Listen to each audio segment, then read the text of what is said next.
so I wanted to do a quick recap for you of hoop class from January 26th. This week in class we did a lot of stuff. We started with waist tubing. We talked about making sure that you try both directions so you can see which one you like better. We also talked about how you can stand either with your feet kind of shoulder width apart and you can go side to side, or you can stand with your feet kind of staggered if you want, and you can do forward and back, whichever motion's more comfortable for you. So we start with the hoop, get a nice grip, we give it a nice little twist, and give a nice big push, and we worked on waist tubing. One thing that I didn't mention in class that I wanted to was also that if you're waist tubing to the left and you turn to the left, it slows it down and makes it easier for you. So that's another thing to add in there that I didn't get to mention in class. We didn't really talk about turning yet. But with that, we also talked about trying both directions, making sure that, practicing both so that you don't wind up, pulling your back out or hurting yourself. And just learning both will make it so much easier for you later on when you learn other tricks and you're trying to combine stuff. From there, we also talked about doing the forward weave. We started with the hoop over our shoulder, holding it on the inside. We did scooping on both sides of the body. And then we talked about bringing it, when it comes on the same side of our body as the arm that's holding it, we bring it up and over, we turn it flat. We did our jump through. We talked about from here, you can either go right onto the waist tubing, or from the jump through, you can also grab it with the other hand and bring it all the way up to the top here. We talked about doing lasso overhead up here.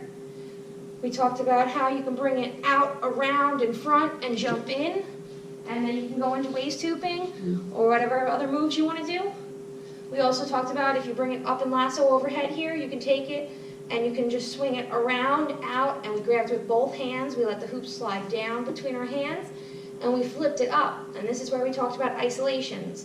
We talked about two-hand isolations, bringing it up to the side, letting go with the top uncomfortable arm, grabbing again at the top, pinky to pinky, down to the other side, letting go with the bottom arm, grabbing again at the bottom, thumb to thumb. We're always having our thumb to thumb at the bottom, pinky to pinky at the top.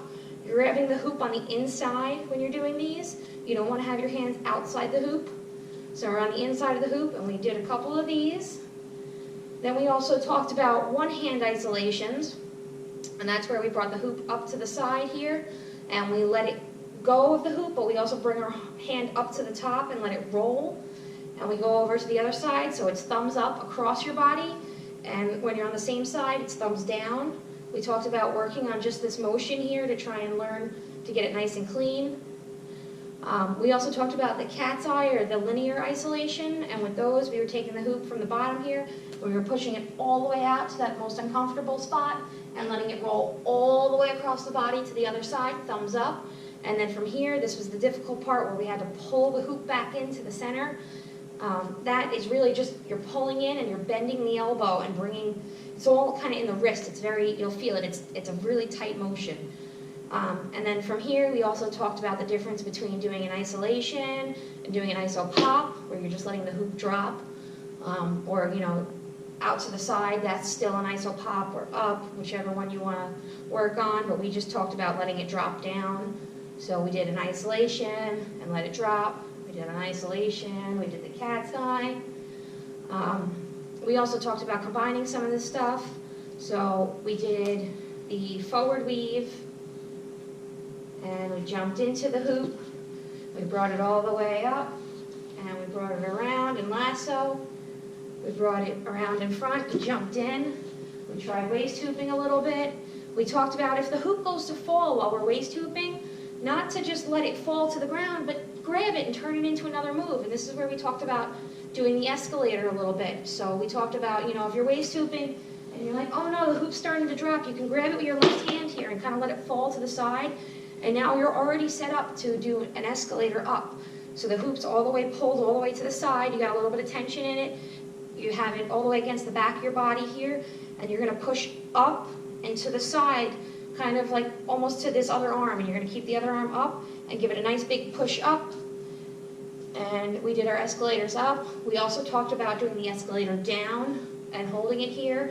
And we push the hoop forward and let it swing around. And you want to let the back of the hoop hit right on your neck here and hit right in that crease and spin around. couple other things we talked about in hoop class this week was, I think that might have been it. If there's anything I'm forgetting and you guys remember, please comment below and I'll add it in here.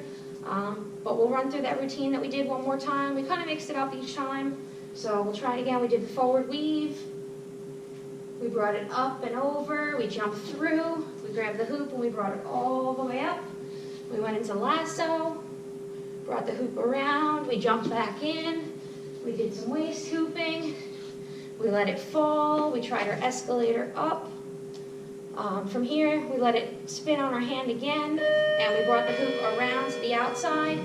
We grabbed it in front with both hands. We let it slide down, and we flipped it up. And this is where we went into our two-handed isolations. Then we tried our one hand. We did our cat's eye, and we also did an iso drop. And that's everything we worked on this week in hoop class. If you have any questions or you want any of these moves broken down further, just let me know, comment below. And you can click right over here on the bottom and subscribe to my channel. Have a great night, guys.